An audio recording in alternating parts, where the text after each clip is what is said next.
Hello students, welcome to our channel है Damini bottom. सो हमने last class में कंप्लीट किया था ऑस्मोसिस तक chapter the fundamental unit of life, जो हम बायो सेक्शन से कर रहे थे। आज हम उसे कंटिन्यू करेंगे विद द टॉपिक सेल जो होते हैं प्लांट्स और एनिमल के। अगर हम उन्हें कुछ शुगर और सॉल्ट सॉल्यूशन में इमर्ज करें तो फिर क्या होगा, उनमें क्या चेंजेस आएंगे, आज हम वो डिस्कस करते हैं। सबसे पहले तो हम बात करते हैं सेल प्लांट्स के और एनिमल के भी हो सकते हैं, दोनों के। इन सॉल्ट एंड शुगर सॉल्यूशन, ठीक है। तो इस जब हम शुगर और सॉल्ट के सॉल्यूशन में उसे इमर्ज करते हैं तो तीन ऐसे केस बनते हैं, तीन ऐसे सॉल्यूशन बनते हैं और उसकी अलग अलग क्या होती है, कंडीशन होती है, ठीक है। तो सबसे पहले हम फर्स्ट सॉल्यूशन की बात करते हैं, हाइपोटोनिक सॉल्यूशन, ठीक है। The first solution is the hypotonic solution. Okay, so first heading is hypotonic solution. तो हाइपोटोनिक सॉल्यूशन क्या होता है? जब हम सेल को लें और सेल के कंपैरिजन में सराउंडिंग का कंसेंट्रेशन ऑफ वाटर हायर होगा तो क्या होगा। देखो, इसमें ये केस बनता है, suppose this is a cell, okay, this is a cell. Cell का जो कंसेंट्रेशन है, हम इसमें देखते हैं कंसेंट्रेशन मतलब वाटर ही लेंगे क्योंकि वाटर इज सॉल्यूशन। अगर इसमें क्या होता है, इट इज अ कंडीशन कि जो सराउंडिंग होती है उसका वाटर कंसंट्रेशन जो होता है वो हायर होता है एज कंपेयर टू सेल। मतलब the water concentration is higher than cell. So higher किसका होता है, बाहर का, सराउंडिंग का क्या होता है, हायर। और लोअर कंसंट्रेशन होता है सेल के अंदर का। क्या होता है, लोअर कंसंट्रेशन होता है सेल के अंदर का। तो अब क्या होगा, सराउंडिंग में कंसंट्रेशन क्या है, हायर है, और सेल में क्या है, कम है। तो हमने पढ़ा है हमेशा जो भी वाटर है वो कहाँ मूव करता है, the higher concentration to the lower concentration. अपन ने ऑस्मोसिस इससे पहले पढ़ा है। तो इसमें क्या होगा, जो बाहर कंसंट्रेशन वाटर का ज्यादा है, वाटर का कंसंट्रेशन जो बाहर ज्यादा है वो कहाँ मूव करने लगेगा, सेल के अंदर मूव करने लगेगा। सेल के अंदर मूव क्यों कर रहा है, क्योंकि with the process of osmosis this is defined that the water is moved from the higher concentration to lower concentration। तो सराउंडिंग में क्या है, हायर कंसंट्रेशन, तो वो कहाँ पर जाएगा water, the lower concentration, it means in the cell। तो अब क्या होगा, कंडीशन पता चल गई कि क्या कंडीशन थी, हाइपरटोनिक सॉल्यूशन कब कहलाएगा, जब the concentration of water is higher in the surrounding than in the cell। मतलब हाइपोटोनिक सॉल्यूशन जब कहलाएगा जब the concentration of water is higher than cell। और क्या होगा, हमने पढ़ा है ऑस्मोसिस में the higher concentration to lower concentration water move करता है। तो यहाँ क्या होगा, the water is move from surrounding to the cell, और सेल इसके बाद क्या रिजल्ट आएगा, ये हुई कंडीशन। सबसे पहले तो हाइपोटोनिक की ये क्या हुई, कंडीशन हुई।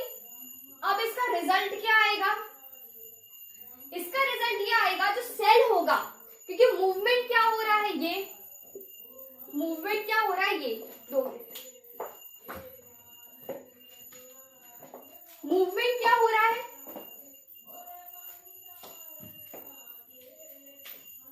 मूवमेंट हो रहा है कि बाहर से सराउंडिंग से वाटर कहाँ जा रहा है, सेल में। इसका मतलब क्या होगा, जो सेल होगा वो स्वेल हो जाएगा, स्वेल मतलब फूल जाएगा। इसमें क्या हो जाएगा, वाटर भर जाएगा, इट गेन्स वाटर सेल, ठीक है। सेल का क्या है, it gains water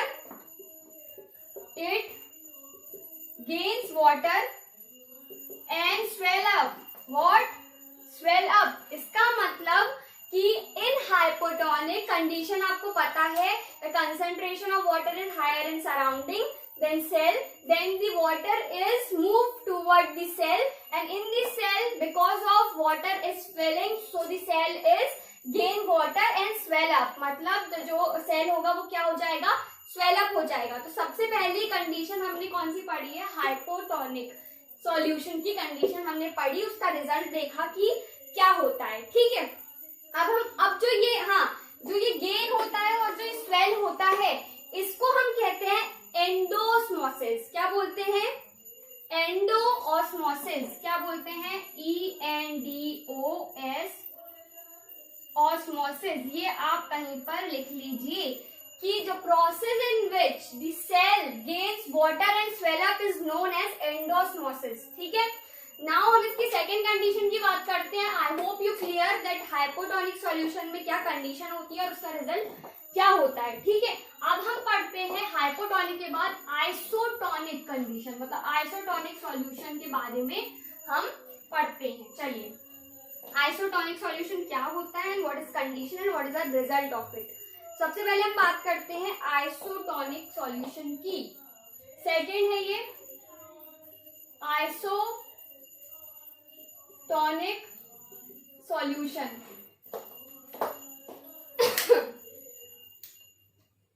isotonic solution में क्या होता है, in which the medium and cell have same water concentration. मतलब क्या हुआ इसका, आइसोटोनिक में क्या होता है, आइसोटोनिक सॉल्यूशन में होता है जैसे ये सेल है and this is a surrounding, in surrounding and cell both have same concentration of water. मतलब इन सेल एंड सराउंडिंग क्या कंसंट्रेशन क्या होगा, दोनों का क्या होगा, सेम होगा, हायर नहीं होगा, सेम होगा।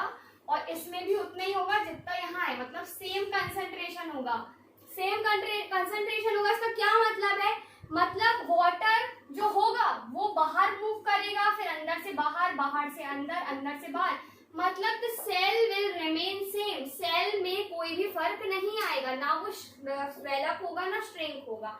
ठीक है, ये कंडीशन क्या हुई अपनी isotonic condition. It is a very simple condition in which it occurs. Now we have to talk about the third condition. It is the hypertonic solution. What is this? The hypertonic solution. अब हमने पढ़ा hypotonic, आप दोनों में confuse मत होइएगा, hypo और hyper. ठीक है, सबसे मैं इसमें आपको एक ट्रिक बता दूंगी ताकि आप वो चीज याद रखो। सबसे पहले हाइपो में हमने पढ़ा था क्या, यहाँ पे हमने साइड में लिख देती हूँ कि इन हाइपो हमने पढ़ा था, हाइपो बस याद रखो आप, हाइपो में हमने पढ़ा था बाहर का कंसंट्रेशन, मतलब मीडियम का कंसंट्रेशन क्या होता है, हाई। ठीक है, और हाइपर, पो देखो अब बड़ा जा रहा है पो और पर जा रहा है छोटा, तो हमेशा याद रखना कि हाइपो में मीडियम का कंसंट्रेशन मतलब सराउंडिंग का कंसंट्रेशन हमारे हाई होगा, और पर हाइपर में मीडियम का कंसंट्रेशन जो होगा क्या होगा, कंपेयर टू लो होगा। ओके, सबसे पहले हम बात करते हैं आइसोटोनिक हो गया, नेक्स्ट है द हाइपरटोनिक। हाइपरटोनिक की बात करते हैं हम, चलिए।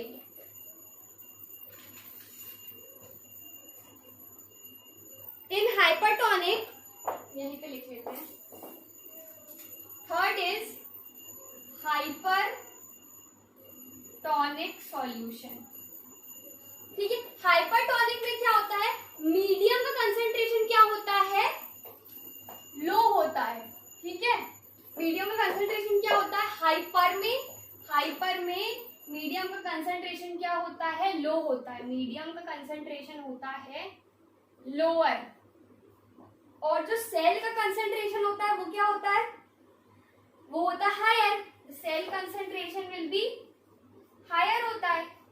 इसमें भी सेम चीज होती है क्या, कि the water is move from the cell surrounding and cell from the surrounding, मतलब दोनों तरफ सेल मूव करता है, पर इस केस में मूवमेंट यही होता है जो इसके पहले आइसोटोनिक में हुआ, मूवमेंट सेम होता है, बाहर जा रहा है अंदर आ रहा है, बाहर जा रहा है अंदर आ रहा है। पर इसमें एक डिफरेंट चीज होती है कि जो सेल में जो वो होता है कम बचता है, पानी क्या होता है, कम बचता है, मतलब वाटर ज्यादा से ज्यादा सेल को लीव करता है। होती यही वाली चीज है कि दोनों जगह क्या जा रहा है, मूवमेंट हो रहा है वाटर का, पर इस केस में हाइपरटोनिक में सेल के अंदर कम पानी बचता है, लीव्स वाटर वेरी स्लो, मतलब very little amount, so the cell will shrink. क्या हो जाता है, सेल श्रिंक हो जाता है। तो हमने हाइपोटोनिक में पढ़ा था, हाइपोटोनिक में जो सेल होता है वो क्या हो जाता है, स्वेल अप हो जाता है, because the more water in the cell, क्योंकि हायर कंसंट्रेशन बाहर का होता है और वो सीधे लोअर कंसंट्रेशन में आता है और वो फूल जाता है। पर इसमें हाइपरटोनिक में क्या होता है, श्रिंक हो जाता है, ऐसा हो जाएगा सेल, ठीक है, because the higher concentration in the cell and lower concentration to the surrounding. तो वो पूरा पानी अपना पूरा नहीं, लेकिन अधिकतर ऑलमोस्ट अधिकतर पानी वो कहाँ दे देगा, मीडियम को दे देगा, सराउंडिंग को दे देगा, जिसकी वजह से वो क्या हो जाता है, श्रिंक हो जाता है। चलिए ये जल्दी से आप नोट डाउन कर लीजिए, नेक्स्ट अपन करते हैं फिर। और हाँ सॉरी, जैसे मैंने बताया था हाइपोटोनिक में जब वो स्वेल अप होता है तो उसको हम एंडोस्मोसिस कहते हैं। जब हाइपरटोनिक में ये श्रिंक होता है तो इसको हम बोलते हैं एक्सोस्मोसिस। क्या बोलते हैं इसे हम, when it shrink it the process is known as exosmosis, ठीक है, ये आप लिख लीजिए जल्दी से।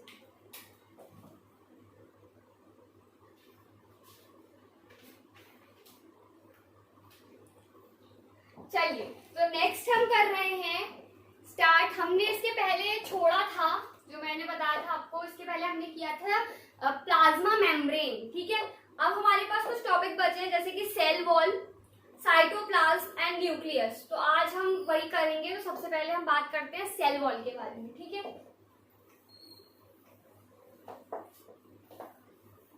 सबसे पहले हम बात करते हैं सेल वॉल के बारे में।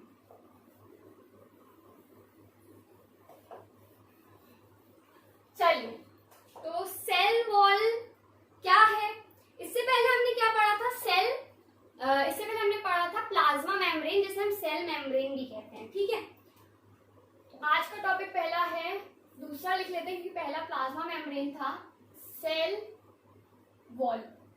हमने इससे पहले पढ़ा था प्लाज्मा मेम्ब्रेन में कि it is a living layer, it is a living covering layer, delicate and thin. पर सेल वॉल क्या होती है, it is a non living, it is a tough. दोनों में डिफरेंस है, प्लाज्मा मेम्ब्रेन और सेल वॉल, उसको सेल मेम्ब्रेन भी कहते हैं। तो आप कंफ्यूज मत होइएगा कि सेल वॉल और सेल मेम्ब्रेन या प्लाज्मा मेम्ब्रेन में क्या फर्क है। प्लाज्मा मेम्ब्रेन में हमने पढ़ा था कि प्लाज्मा मेम्ब्रेन में जो लेयर होती है वो थिन होती है, डेलिकेट होती है, आउटर मोस्ट लेयर होती है, लिविंग आउटर मोस्ट लेयर होती है, and the cell wall is the layer which is tough and non-living covering outside the plasma membrane। मतलब हमने जो प्लाज्मा मेम्ब्रेन पढ़ा था, अगर हम देखें तो अगर ये सेल है तो सेल के ऊपर सबसे पहले आता है प्लाज्मा मेम्ब्रेन और उसके बाद आता है सेल वॉल। मतलब आप बोलेंगे कि ये सेल है, इसके अंदर सारी चीजें, ठीक है। इसके सबसे ऊपर वाली कवरिंग को बोलते हैं सेल वॉल, सबसे ऊपर वाली की बात कर रही हूँ मैं। और the second one is the plasma membrane. पर आप बोलेंगे कि इससे पहले वाली क्लास में पढ़ाया था कि the plasma membrane is the outer most covering, पर आउटर मोस्ट कवरिंग के पहले लिखा था living, the living outer most covering. So if we talk about the non living covering, तो सबसे पहले प्लाज्मा मेम्ब्रेन के बाद सेल वॉल आता है। और सेल वॉल दोनों में फर्क क्या है, the plasma membrane is very delicate, very thin and non-living, okay, living, but the cell wall is non-living, ठीक है, it is non-living and it is the tough and outermost covering from the plasma membrane, ठीक है, यहाँ तक बात हुई। अब it is found only in plant cell। cell wall किस में पाई जाती है, बस plant cell में पाई जाती है। it is a point, we have to note it that cell wall is present only in plants, मतलब एनिमल्स या एनिमल्स में सारे ह्यूमन भी आते हैं, उनमें सेल वॉल क्या होता है, पाई नहीं जाती, ठीक है। चलिए देन अब ये किससे बनी होती है, किससे बनी होती है, ये सेल्यूलोज से बनी होती है। It provide structural strength to the plant, मतलब ये किससे बनी होती है, cell wall is made up of, it is made up of cellulose, it is made up of cellulose, and इसका फंक्शन क्या होता है? It provide strength, structural strength to the plant. It provide what? It provide the structural strength to the plant. Okay, चलिए, तो ये हो गया cell wall और उसके बारे में हमने थोड़ी करी बात. सेल वॉल आपको समझ में आ गया होगा. द नेक्स्ट टॉपिक है हमारा, इसके बाद आप इसको स्क्रीनशॉट ले लीजिए, लिख लीजिए. इसका नेक्स्ट टॉपिक है हमारे पास न्यूक्लियस. तो हम न्यूक्लियस को अब डिस्कस करेंगे कि व्हाट इज न्यूक्लियस. इन दोनों में सेल वॉल और प्लाज्मा मेम्ब्रेन में आप डिफरेंस अच्छे से समझ लीजिए, क्योंकि बहुत ज्यादा इसमें कंफ्यूजन होती है. बिकॉज ऑफ इस प्लाज्मा मेम्ब्रेन को हम सेल मेम्ब्रेन भी कहते हैं, but the cell wall is different from cell membrane. Okay, recently we discuss about it, so you have to remember it. Now cell wall के बाद हम बात करते हैं हमारे न्यूक्लियस की. The third topic is nucleus. Third topic is nucleus. चलिए, nucleus it is, हम न्यूक्लियस को पता क्या कहते हैं? It is a brain of cell. It is called the brain of cell. Okay, it is called और known as the brain of cell. ठीक है, इसके बाद ये एक डबल लेयरिंग कवरिंग होता है जिसे हम न्यूक्लियर मेम्ब्रेन कहते हैं. क्या होता है? Double layer covering. इसमें क्या होता है? न्यूक्लियस में डबल लेयर होती है, डबल लेयर कवरिंग होती है, डबल लेयर कवरिंग होती है, जो कि न्यूक्लियर मेम्ब्रेन कहलाती है. मतलब जैसे ये न्यूक्लियस है, it is what is this? Nucleus. Nucleus के ऊपर एक डबल लेयर कवरिंग होती है. समझ में आया? डबल लेयर कवरिंग ऐसी डबल लेयर कवरिंग, और उस कवरिंग को हम कहते हैं न्यूक्लियर मेम्ब्रेन. क्या कहते हैं? न्यूक्लियर. मैं इसका भी अच्छे से आपको एक और डायग्राम बड़ा सा बना के बता दूंगी. न्यूक्लियर समझा रही हूँ, मेम्ब्रेन. ठीक है, nuclear membrane. And it has a pores. इसके पास एक पोर्स होते हैं. न्यूक्लियस के पास एक पोर्स होते हैं जिसे न्यूक्लियर पोर कहा जाता है. For the transfer of the material. इसमें क्या होते हैं? पोर्स होते हैं. मैं आपको अच्छे से एक डायग्राम बनाई देती हूँ बड़ा सा, ताकि आपको अच्छे से समझ में आ जाए कि व्हाट इज न्यूक्लियस. न्यूक्लियस एक ऐसा इतना बड़ा स्ट्रक्चर बना देती हूँ मैं इसका. ये न्यूक्लियस है सपोज. ओके, न्यूक्लियस है. इसमें ऐसी डबल लेयर होती हैं. डबल लेयर जिसे हमने अभी क्या पढ़ा है? न्यूक्लियर मेम्ब्रेन कहते हैं. ठीक है, न्यूक्लियर मेम्ब्रेन कहते हैं. It is a pores. What is it? It is a pore. It has pores in which the transfer of material between the cytoplasm and nucleus. हमने सेल पढ़ा है. सेल में हम आगे पढ़ेंगे व्हाट इज साइटोप्लाज्म.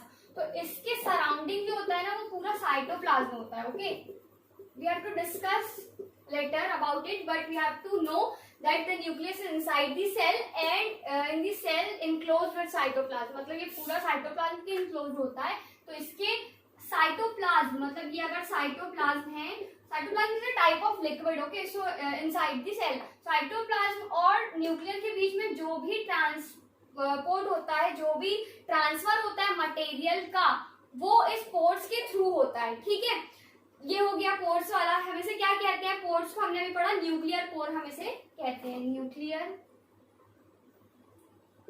पोर्स कहते हैं. ठीक है, अब इसमें और क्या होता है? इसमें होता है दो चीज ये कंसिस्ट करता है. The nucleus consist to important things. That first is chromatin and second is nucleolus. Okay, the two thing which is consist by or contained by the nucleus is the chromatin and second is nucleolus. अब इसके बारे में हम बताते हैं कि ये क्या होता है. सबसे पहले तो हम इसका स्ट्रक्चर जान लेते हैं कि क्रोमेटिन इसके अंदर होता है एक थ्रेड लाइक स्ट्रक्चर, मतलब नेटवर्किंग स्ट्रक्चर होता है. न्यूक्लियस एक ऐसा स्ट्रक्चर होता है जो बाउंडेड नहीं होता. इस टाइप का होता है, इसको हम न्यूक्लियस कहते हैं, इसको हम ब्रीफली अभी डिस्कस करते हैं। और एक होता है क्रोमेटिन। ओके, सो आपको ये समझ में आ गया कि क्या क्या चीजें होती है इसकी। टू मेम्ब्रेन होती है, न्यूक्लियर पोर्स होते हैं, और साइटोप्लाज्म इसके बाहर होता है, इसके अंदर ये मतलब पूरा एक न्यूक्लियर का स्ट्रक्चर है। अब हम न्यूक्लियस और क्रोमेटिन की ब्रीफली डिस्कस करते हैं कि व्हाट इज इट। ओके, सबसे पहले हम बात करते हैं किसकी, न्यूक्लियस की बात करते हैं कि क्या होता है। अच्छा, ये दोनों चीजें क्या है, it consist by nucleus. Okay, it is consist by nucleus, nucleus के अंदर ये चीजें पाई जाती है। चलिए सबसे पहले हम बात करते हैं न्यूक्लियस की। चलिए, फर्स्ट टॉपिक इज, इसका अंदर हम ले लेते हैं ए, न्यूक्लियस। ठीक है, what is this? It is a factory of ribosomes. Ribosomes की फैक्ट्री होती है ये। यहाँ पे क्या बनता है, राइबोसोम्स बनता है। It is a factory of ribosome. सबसे इंपॉर्टेंट पॉइंट है इसका कि इट इज, इसको हम क्या कहते हैं, फैक्ट्री ऑफ राइबोसोम्स भी कहते हैं। It is a factory of ribosomes. Okay, now अब हम बताते हैं कि क्रोमेटिन क्या होता है। ठीक है, क्रोमेटिन क्या होता है, उसमें क्या होता है। क्रोमेटिन एक लॉन्ग नेटवर्क होता है, थ्रेड लाइक स्ट्रक्चर होता है, which condense to form chromosomes. Chromatin क्या होता है, सेकेंड इसका क्या था, क्रोमेटिन। क्रोमेटिन एक थ्रेड लाइक स्ट्रक्चर होता है, नेटवर्क स्ट्रक्चर होता है, जैसे मैंने अभी बताया था बना के। ये ना ऐसा नेटवर्क स्ट्रक्चर होता है जो बाउंडेड नहीं होता, और इसके थ्रू जब दो कंडेंस होता है, जब ये क्या होता है, कंडेंस होता है, तो इसमें से क्या निकलता है, जब हम सेल डिवीजन होता है, हमारा सेल डिवीजन मतलब जब रिप्रोडक्शन होगा किसी भी सेल का, तो सेलुलोज रिप्रोडक्शन होगा, तो उसमें जब कंडेंसेशन होता है, कंडेंस होता है, जब वो सेल क्या होता है, डिवाइड होता है, तब क्या बनता है, क्रोमोसोम। ये क्या कंटेन करता है, chromosome. When the cell is divided, the condensed to one cell is divided, then the chromosome is formed. ये क्या कंसिस्ट करता है, क्रोमोसोम। अच्छा, ये न्यूक्लियस राइबोसोम कंसिस्ट करता है, और ये क्या करता है, क्रोमोसोम कंसिस्ट करता है। अब बात होती है कि क्रोमोसोम्स क्या होते हैं, तो chromosomes is the information for the inheritance. Information for the inheritance मतलब जैसे हम हमारी जीन्स रहेगी, हमारी आने वाली जनरेशन रहेगी, उनके बारे में, उनके फीचर्स, उनकी इनहेरिटेंस को वो इंफॉर्मेशन, ये इंफॉर्मेशन प्रोवाइड करता है। कौन, क्रोमोसोम इंफॉर्मेशन प्रोवाइड करता है about inheritance and the feature of our parent. Okay, and to the next generation and to form DNA. और उसकी वजह से ये क्रोमोसोम जो होता है इंफॉर्मेशन प्रोवाइड करता है in the form of DNA. किसके फॉर्म में प्रोवाइड करता है chromosome information, in the form of DNA. Okay, what is the full form of DNA? DNA is a deoxy nucleic acid. Okay, ये मैं लिखवा दे रही हूँ, it is important that we know that what is the full form of DNA. DNA का full form क्या होता है, deoxy nucleic acid.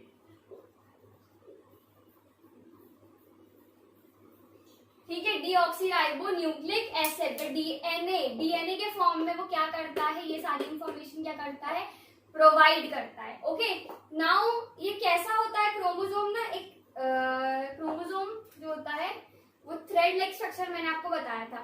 Now when the cell will divided, द क्रोमोसोम जो होता है ना, वो क्या कंसिस्ट करता है, the protein and the DNA. मतलब क्रोमोसोम के अंदर क्या चीज होती है, एक तो डीएनए हो गया और दूसरा वो कंसिस्ट करता है प्रोटीन, एक प्रोटीन और दूसरा डीएनए। ठीक है, अब हम बात करते हैं द फंक्शन ऑफ न्यूक्लियस की, कि क्या क्या फंक्शन होते हैं न्यूक्लियस के। चलिए,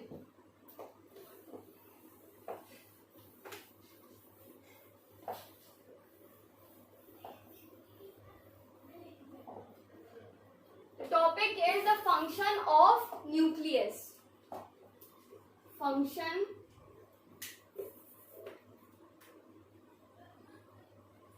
फंक्शन पढ़ते हैं, ठीक है, न्यूक्लियस के। चलिए, तो function of nucleus, it is a important role for the cellular reproduction. मैंने अभी जैसा आपको बताया क्रोमोसोम वाला, मतलब न्यूक्लियस बहुत एसेंशियल रोल प्रोवाइड करता है जब भी किसी भी सेल का सेलुलर रिप्रोडक्शन होता है। तो क्या प्रोवाइड करता है, ये सबसे इंपॉर्टेंट रोल ये प्रोवाइड करता है, ये पूरे डिटरमाइन करता है chemical activities in the cell and it helps to transmission the hereditary from parents to offspring. This is the most 3 important function of the nucleus, ठीक है। तो पहला हमने क्या पढ़ा, important role in the cellular reproduction. First is play important role in the important role in the provide important role in the cellular reproduction of the cell, ठीक है। दूसरा है It determine the chemical activities in the cell. It determine, इसे हम brain भी कहते हैं cell का। क्यों कहते हैं? Because of these function. In human body the brain is the essential one organ. Okay, so it determine the chemical activities. चलिए, third is it helps to transmission the heredity. It helps to transmitted the hereditary from the parents to the offspring. From the parents of the to the offspring. चलिए, तो ये हो गए इसके function. जल्दी से screenshot ले लीजिए फटाक से।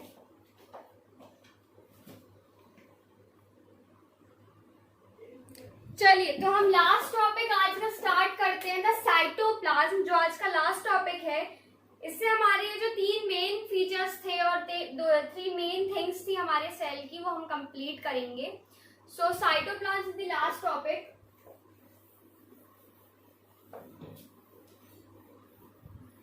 Today's last topic, okay? Today's last topic, not last topic of the chapter.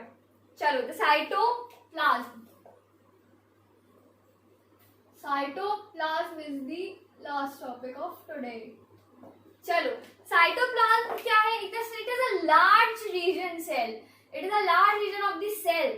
ठीक है, ये सबसे ज्यादा पाया जाता है सेल में और साइटोप्लाज्म से ही इनक्लोज्ड है पूरा सेल बाय सेल मेम्ब्रेन। देखो, जैसे कि अगर हम देखें, ये सेल है, ये सेल मेम्ब्रेन है, तो जो पूरा एरिया है, ये पूरा एरिया जो होगा वो साइटोप्लाज्म से ही इनक्लोज्ड है, पूरा साइटोप्लाज्म से ही भरा हुआ है। उसके अंदर आते हैं cell wall, the nucleus, we have study that chromatin the nucleus के अंदर। तो ये सारी चीजें जो होती हैं वो साइटोप्लाज्म के अंदर ही आती हैं, मतलब पूरा जो सेल होता है it is enclosed with the cytoplasm, ठीक है। And it also contain the specialised cell, जैसे हमने अभी इससे पहले पढ़ा कि इसके अंदर भी सेल ऑर्गेनल होते हैं बहुत, जो अपने अपने फंक्शन क्या करते हैं, अपने फंक्शन क्या करते हैं, परफॉर्म करते हैं। जैसे हमने पढ़ा अभी साइटोप्लाज्म के अंदर न्यूक्लियस, तो न्यूक्लियस इज द ऑर्गेनल, मतलब तो सेल ऑर्गेनल, सेल के अंदर का एक ऑर्गेन है। जैसे हमारी ह्यूमन बॉडी, हमारी ह्यूमन बॉडी में heart is the organelle of our body, ठीक है। तो साइटोप्लाज्म, जैसे हमारी बॉडी में आप ये मान लीजिए साइटोप्लाज्म जो होता है वो सेल के अंदर ब्लड का काम करता है। जैसे हमारी बॉडी में पूरे में ब्लड भरा हुआ है ना, हमारी बॉडी पूरी ब्लड से इनक्लोज्ड है, वैसे ही सेल जो है वो साइटोप्लाज्म से इनक्लोज्ड होता है। Okay, don't relate that blood is comparison नहीं है, but I just want to take a example of blood. Okay, cytoplasm is inside the cell like a blood in our body. So cytoplasm आप समझ रहे होंगे कि what is cytoplasm. अब हम cytoplasm के बाद इसकी कुछ फंक्शन की बात कर लेते हैं। साइटोप्लाज्म जो होता है वो सबसे ज्यादा एसेंशियल फंक्शन है इसका, the exchange of material between the cell and organelle. अब यहाँ आप समझे, हमने इससे पहले जो बात की थी एक्सचेंज ऑफ मटेरियल की, इससे जस्ट पहले वाले टॉपिक पे हमने बात करी थी न्यूक्लियस में कि वो क्या करता था, न्यूक्लियस के अंदर और अंदर, दोनों में से अंदर अंदर जो ट्रांसमिशन होता था। बट साइटोप्लाज्म में क्या होता है, एक्सचेंज होता है मटेरियल पर सेल और ऑर्गेनेल के बीच में। सपोज कि ये सेल है, ये सेल है एंड सेल के अंदर क्या भरा हुआ है, साइटोप्लाज्म भरा हुआ है, साइटोप्लाज्म भरा हुआ है और इसके अंदर साइटोप्लाज्म भरा हुआ है और यहाँ ऑर्गेन है, जैसे न्यूक्लियस हमने अभी पढ़ा, न्यूक्लियस हमने अभी पढ़ा। तो जो साइटोप्लाज्म है ये, उसके बीच और ये ऑर्गेनेल के बीच में जो ट्रांसमिशन होता है, जो ट्रांसफर ऑफ मटेरियल होता है, वो होता है, वो किसके थ्रू, किसके द्वारा होता है, ना साइटोप्लाज्म हेल्प करता है। It is most essential. Okay, then it act as a store room. ये एक तरह से स्टोर रूम की तरह एक्ट करता है, क्योंकि जो साइटोप्लाज्म होता है एक्ट, पहला हम लिख लेते हैं कि it helps to exchange material.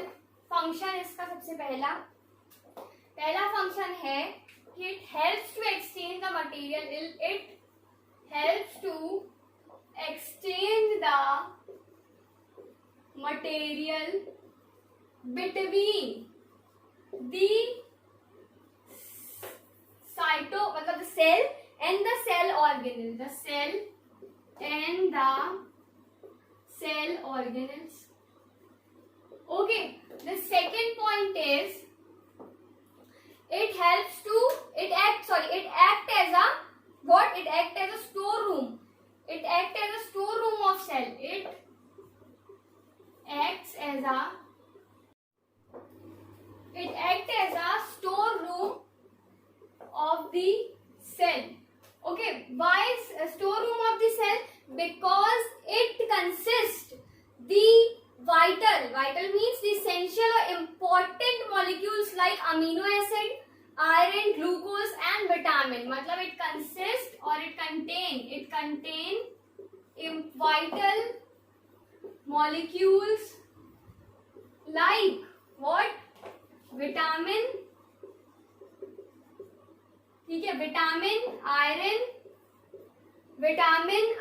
glucose and the amino acid, ठीक है।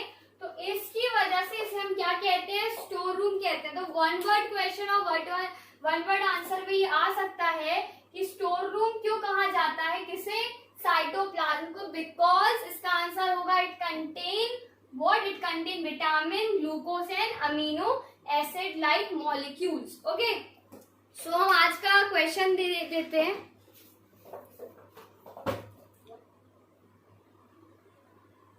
चलिए यही ले लेते हैं कि name the process that made the egg swell. ठीक है, हमने आज ये पढ़ा है, सो आई होप कि आप आंसर देंगे इसका। That name the process in which the egg made the egg swell. Name the process. Question क्या है, name the process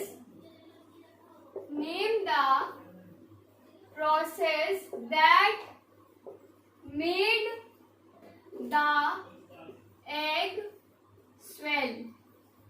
चलिए, तो आज का लेक्चर हम इधर ही खत्म करते हैं। नेक्स्ट वीडियो में शायद ये टॉपिक हमारा या ये चैप्टर हमारा खत्म हो जाएगा। सो आई होप खत्म हो जाए, फिर हम फिजिक्स पोर्शन का एक चैप्टर लेकर आएंगे। चलिए, thank you so much for the video, like, subscribe and share.